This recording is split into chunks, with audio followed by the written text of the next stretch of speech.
Hello everyone, welcome back to our channel. NEET UG 2026 సంబంధించి ఈ రోజున ఇంపార్టెంట్ అప్డేట్స్ అని మాట్లాడుకుందాం. నేను ఒక 2 డేస్ నుంచి అవైలబుల్గా లేను, మీకు అన్నీ చెప్పేస్తాను. దాంతోపాటు ఆంధ్రప్రదేశ్ అండ్ తెలంగాణలో ఎప్పుడు మనకు వెబ్ ఆప్షన్స్ రావచ్చు అండ్ ఎప్పుడు ఫైనల్ మెరిట్ లిస్ట్ రావచ్చు అని కూడా ఎక్స్ప్లెయిన్ చేస్తా. సో ప్రతి ఒక్కరు వీడియోని లైక్ చేయండి. చూసి వెళ్ళిపోతున్నారు కానీ లైక్ చేయట్లేదు. మీరు ఇచ్చే ఒక చిన్న లైక్ నాకు చాలా ఎంకరేజింగ్గా ఉంటుంది. నా వీడియోస్ మీకు నచ్చుతున్నాయో అర్థం అవుతుంది. సో ఇప్పటి నుంచి రెగ్యులర్గా మన ఛానల్ నుంచి అప్డేట్స్ వస్తూ ఉంటాయి. ఫాలో చేయండి. డిస్క్రిప్షన్ లో ఇన్స్టాగ్రామ్ లింక్ ఉంటుంది. ఇన్స్టాగ్రామ్ లో కూడా ఫాలో చేయడం మర్చిపోవద్దు. అక్కడ కూడా మీకు క్విక్ అప్డేట్స్ అనేది పెడతాను. అక్కడ ఒక గ్రూప్ క్రియేట్ చేస్తాము. ఆ గ్రూప్ లో మీకు ఎప్పటికప్పుడు అప్డేట్స్ వస్తూనే ఉంటాయి. సో మీరు మళ్ళీ వేరే గ్రూప్స్ ని కానీ విజన్ అప్డేట్ ఛానల్ ఓపెన్ చేసి చూడాలని కానీ ఏం లేదు. ఒక గ్రూప్ అంటూ ఉంటుంది, దాన్ని ఫాలో అవడానికి ట్రై చేయండి.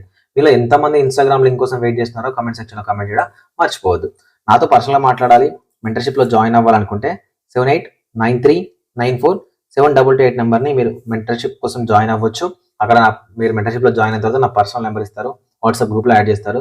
మీరు కాలేజ్లో జాయిన్ అయిన వరకు మిమ్మల్ని గైడ్ చేసే బాధ్యత నేను తీసుకుంటాను. ఓకే, సో ఫస్ట్ మనకు ఆల్ ఇండియా కోటాకు సంబంధించి, ఓకేనా, ఆల్ ఇండియా కోటాకు సంబంధించి సో రిజల్ట్స్ అనేది వచ్చేసింది. సో రిపోర్టింగ్ కూడా జరుగుతుంది.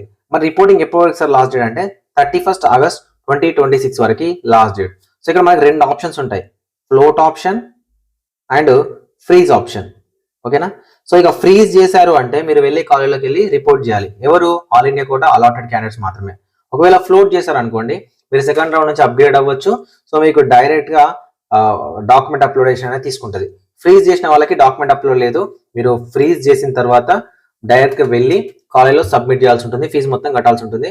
సో మీరు రౌండ్ 2 లో మళ్ళీ వెబ్ ఆప్షన్ పెట్టడానికి ఛాన్స్ అనేది ఉండదు, ఇఫ్ మీరు రిజైన్ చేస్తే తప్ప. ఓకేనా, సో మాక్సిమం అందరూ కూడా ఫ్లోట్ చేయడానికి ట్రై చేయండి. ఓకేనా, సో మీరు ఫ్లోట్ చేస్తే ఏమవుతుందంటే రౌండ్ 2 వరకు మీ మనసు మారినా, మీకు కాలేజ్ నచ్చకపోయినా అప్పుడు మార్చుకునే ఛాన్స్ ఉంటుంది. కాబట్టి ఇంకా 31 వరకు టైం ఉంది కాబట్టి చేసుకోవచ్చు. సో ఇది ఆల్ ఇండియా కోటాకు సంబంధించి. సో ఆల్ ఇండియా కోటాలోనే ఇంకొక ఇంపార్టెంట్ అప్డేట్ ఏంటంటే వెటర్నరీ కౌన్సిల్ ఆఫ్ ఇండియా, అంటే వెటర్నరీకి సంబంధించి ఆల్ ఇండియా కోటా రిజల్ట్స్ కూడా ఇవ్వడం జరిగింది. సో దీనికి సంబంధించి కూడా మనకు రిపోర్టింగ్ ప్రాసెస్ అనేది స్టార్ట్ అయింది. ఎవరైనా వీడియో ఇస్తున్న వాళ్ళలో మీకు వెటర్నరీ కౌన్సిల్ ఆఫ్ ఇండియాలో ఆల్ ఇండియా కోటా సీట్ వచ్చి ఉంటే మీరు కూడా రిపోర్ట్ చేయడానికి అయితే ట్రై చేయండి. సో మెయిన్ గా మనం తెలంగాణ గురించి మాట్లాడుకుందాం. సో తెలంగాణకు సంబంధించి అప్డేట్ నేను ఇప్పటి వరకు పెండింగ్ ఉంది ఏంటి అంటే తెలంగాణకు సంబంధించిన cut off. So cut off video చేసే టైంకి ఒక చిన్న పర్సనల్ ఇష్యూస్ వల్ల 2 డేస్ ఆబ్సెంట్ లో ఉన్నాను. నేను మీకు రేపు మార్నింగ్ వరకు తెలంగాణకి కట్ ఆఫ్ వీడియో క్లారిటీగా చెప్పే ప్రయత్నం చేస్తాను. సో కంప్లీట్ గా విత్ డేటాతో చెప్పే ప్రయత్నం చేస్తా. కాకపోతే నాకున్న చిన్న డౌట్ ఏంటంటే నేను చెప్పే లోపే ఫైనల్ మెరిట్ లిస్ట్ వచ్చే ఛాన్స్ అయితే ఉందన్నమాట. సో దాన్ని బేస్ చేసుకొని తీసుకోవాలి చెప్పాలని నైట్ డిసైడ్ అయ్యి రేపు మార్నింగ్ వరకు చెప్తాను. సో ఇక మనకు అప్డేట్ చూసుకున్నట్లయితే సో తెలంగాణలో మీకు తెలుసు 24th రోజున మనకు eligibility not eligibility list provisional merit list ఇచ్చారు. దాని తర్వాత 25th రోజున మనకు క్యాప్ కేటగిరీకి సంబంధించి ఇచ్చారు. ఓకేనా, అదే 25th రోజున మనకు సింగరేణి క్వాలిటీస్ అంటే సింగరేణికి సంబంధించి SCL సర్టిఫికేట్ సంబంధించి ఎలిజిబిలిటీ లిస్ట్ ఇచ్చారు.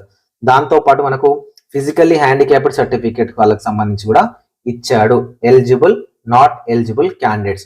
ఓకేనా, ఆల్మోస్ట్ తెలంగాణలో అన్నిటికి సంబంధించి అంటే స్పెషల్ కోటాలకు సంబంధించిన కూడా వెరిఫికేషన్ కంప్లీట్ అయిపోయినట్టే. ఇక్కడ క్లిక్ చేస్తే డాక్యుమెంట్ అనేది ఓపెన్ అవుతుంది. సో దీన్ని ఇచ్చాడు కదా, ఎలిజిబుల్ క్యాండిడేట్స్ అండ్ దాంతోపాటు నాట్ ఎలిజిబుల్ క్యాండిడేట్స్. ఓకేనా, లిస్ట్ ఆఫ్ ఆబ్సెంట్ క్యాండిడేట్స్ ఎంతమంది? 8 మంది క్యాండిడేట్స్ ఆబ్సెంట్ అయ్యారు. ఎంతమంది క్యాండిడేట్స్? 29 మంది క్యాండిడేట్స్ ఎలిజిబుల్ అవ్వలేదు. ఎంతమంది క్యాండిడేట్స్ ఎలిజిబుల్ అయ్యారు? 60 మంది క్యాండిడేట్స్ ఎలిజిబుల్ అయ్యారు. ఈ ఇయర్ 60 మంది అంటే వీళ్ళ కౌంట్ అనేది ఎక్కువ ఉంది. ఓకేనా, వీళ్ళ కౌంట్ ఎక్కువ ఉందన్నమాట. ఫ్రెండ్స్ అని ఇచ్చారు. సార్ మరి ఎప్పుడు వస్తుంది సార్ అంటే ఇంకా ఎలిజిబిలిటీ ఇచ్చేసాడు. వస్తే ఈ రోజు మీకు ఫైనల్ మెరిట్ లిస్ట్ అనేది వచ్చి వెబ్ ఆప్షన్ అనేది స్టార్ట్ అవ్వచ్చు. ఒకవేళ ఈ రోజు రాకపోతే మండే లోపు, ఓకేనా, మండే లోపు ఎప్పుడైనా కూడా మీకు వెబ్ ఆప్షన్ నోటిఫికేషన్ అఫీషియల్ గా రిలీజ్ చేస్తారు. యాక్చువల్ నేను కూడా ఎక్స్పెక్ట్ చేస్తున్నాను first round of all India కోటాకు సంబంధించిన రిపోర్టింగ్ అయిపోయిన తర్వాతనే ఇచ్చేవాళ్ళు. ఇంతకు ముందు 2024-25 అనేది మనకు ఏదైతే ఇష్యూస్ ఉన్నాయి, 2 ఇష్యూస్ 33 జియో కానీ 150 జియో ఇష్యూస్ కానీ వాటి వల్ల లేట్ అయింది. కానీ ఇన్ జనరల్ గా మాత్రం ఆల్ ఇండియా కోటా రౌండ్ 1 అనేది రిపోర్టింగ్ అయిపోయిన తర్వాతనే మనకు వెబ్ ఆప్షన్ నోటిఫికేషన్ ఇస్తారు. సో అలా ఇవ్వడమే బెటర్.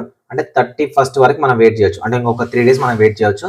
సో 3 డేస్ వరకు వెయిట్ చేసినా మనకు మండే రోజు కానీ ఛాన్స్ ఉంది. లేదు ఈ రోజు ఇద్దాం అనుకుంటే నైట్ లోపు ఎప్పుడైనా కూడా తెలంగాణలో నోటిఫికేషన్ రావచ్చు. అందరూ రెడీగా ఉండండి. ప్రయారిటీలో మీరు ఆల్రెడీ ప్రొఫెషనల్ మెరిట్ లిస్ట్ లో మీ పేరు చూసుకున్నారు కాబట్టి ఇప్పుడు మీరు చేయాల్సిన పని ఏంటి? మీరు ప్రయారిటీని రెడీ చేసుకోవడం. ఓకే, సో ఇది తెలంగాణకు సంబంధించిన అప్డేట్. సో ఇక ఆంధ్రప్రదేశ్ సంబంధించిన అప్డేట్ చూద్దాం. ఆంధ్రప్రదేశ్ కి సంబంధించిన అప్డేట్ చూసినట్లయితే ఆంధ్రప్రదేశ్ లో కూడా మనకు క్యాప్ కి సంబంధించిన ఎలిజిబిలిటీ లిస్ట్ ఇచ్చారు.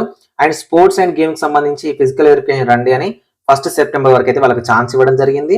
So next scouts and guide కి సంబంధించిన అఫీషియల్ మెరిట్ లిస్ట్ అనేది రిలీజ్ చేశారు. అంటే ఎలిజిబుల్ నాట్ ఎలిజిబిలిటీ లిస్ట్ అనేది ఇవ్వడం జరిగింది. సో మనకి ఇంకా ఎన్సీసీ అండ్ ఫిజికలీ హ్యాండిక్యాప్డ్ అనేవి ఇవి 2 పెండింగ్ లో ఉన్నాయి. ఇవి 2 కూడా మనకి ఇచ్చేసారు అనుకోండి, సో అక్కడ కూడా ఫైనల్ మెరిట్ లిస్ట్ అనేది వస్తుంది. సో ఇక్కడ మీరు చూసుకున్నట్లయితే క్లియర్ కట్ అంటే స్పోర్ట్స్ దాన్ని చూసుకుంటే మాత్రం ఇది 1 సెప్టెంబర్ వరకు ఉంది కాబట్టి సో 1 సెప్టెంబర్ వరకు మనం ఫైనల్ మెరిట్ లిస్ట్ ని ఎక్స్పెక్ట్ చేయకపోవచ్చు. దాని తర్వాత ఫస్ట్ ఫైనల్ మెరిట్ లిస్ట్, దాని తర్వాతనే మనకు రౌండ్ 1 వెబ్ ఆప్షన్ అనేది స్టార్ట్ అవ్వచ్చు. సార్ ఏంటి సార్ ఇంత లేట్ అవుతుంది సార్, మనకి ఇంత లేట్ అవుతుందా, ఇంత ల్యాక్ అవుతుందా, ఏం చేస్తున్న యూనివర్సిటీస్ అని చాలా మంది అడుగుతున్నారు. గుర్తుపెట్టుకోండి, ఆల్ ఇండియా కోటాలో మనకు సర్టిఫికేట్ వెరిఫికేషన్ ఉండదు, only registration, direct web options, no problem. ఓకేనా? సో ఫాస్ట్గా చేసుకోవచ్చు. మన వాళ్ళు లేట్ అయినా పర్లేదు, ఎప్పుడు స్టార్ట్ అయ్యామనేది కాదు, ఆన్ టైంలో కౌన్సిలింగ్ అనేది కండక్ట్ చేస్తారు. ఎందుకు అంటే ఆల్ ఇండియా కోటా రౌండ్ 3 అయ్యేలోపు మనం రౌండ్ 2 అనేది కంప్లీట్ చేసుకుంటే సరిపోతుంది అనమాట. సో దీనికోసం ఆగమాగం కాకుండా జాగ్రత్తగా మనకు వెరిఫికేషన్ చేసుకుంటే సరిపోతుంది. ఒక్కసారి మనకు ఫైనల్ మెరిట్ లిస్ట్ అనేది తెలంగాణలో కానీ ఏపీలో కానీ వచ్చింది అనుకోండి, ఇంకా ఆగాల్సిన పని లేదు. ఆల్ ఇండియా కూడా రిజల్ట్స్ రావడమే లేటు రౌండ్ 2 నుంచి. మన వాళ్ళు చాలా ఫాస్ట్ గా కూడా కౌన్సిలింగ్ చేస్తారు. ఎందుకంటే ఆల్ ఇండియా కోటాకి మళ్ళీ రిజిస్ట్రేషన్ ఉంటుంది, వెబ్ ఆప్షన్స్ ఉంటాయి, ఇవన్నీ ఉంటాయి. కానీ మన దగ్గర అట్లా ఉండదు, only web options. 1 day web option చేసి నెక్స్ట్ డే కూడా రిజల్ట్స్ ఇస్తారు అనమాట. సో కాబట్టి వెయిట్ చేయండి. ఆల్ ఇండియా కోటా రౌండ్ 3ని మన స్టేట్ రౌండ్ 2 మ్యాచ్ చేస్తే సరిపోతుంది. చాలా టైం, ఎనఫ్ టైం స్టేట్ వాళ్ళకి ఉంటుంది అనమాట. అందుకోసమే 1కి 2 సార్లు ప్రొవిజనల్ మెరిట్ లిస్టులు, దాని తర్వాత ఫైనల్ మెరిట్ లిస్టులు, స్పెషల్ క్యాడర్ ఇవన్నీ ఇస్తూ రీచెక్ చేస్తూ ఉంటారు. ఓకే, అందరికీ all the best. Thank you for watching this video.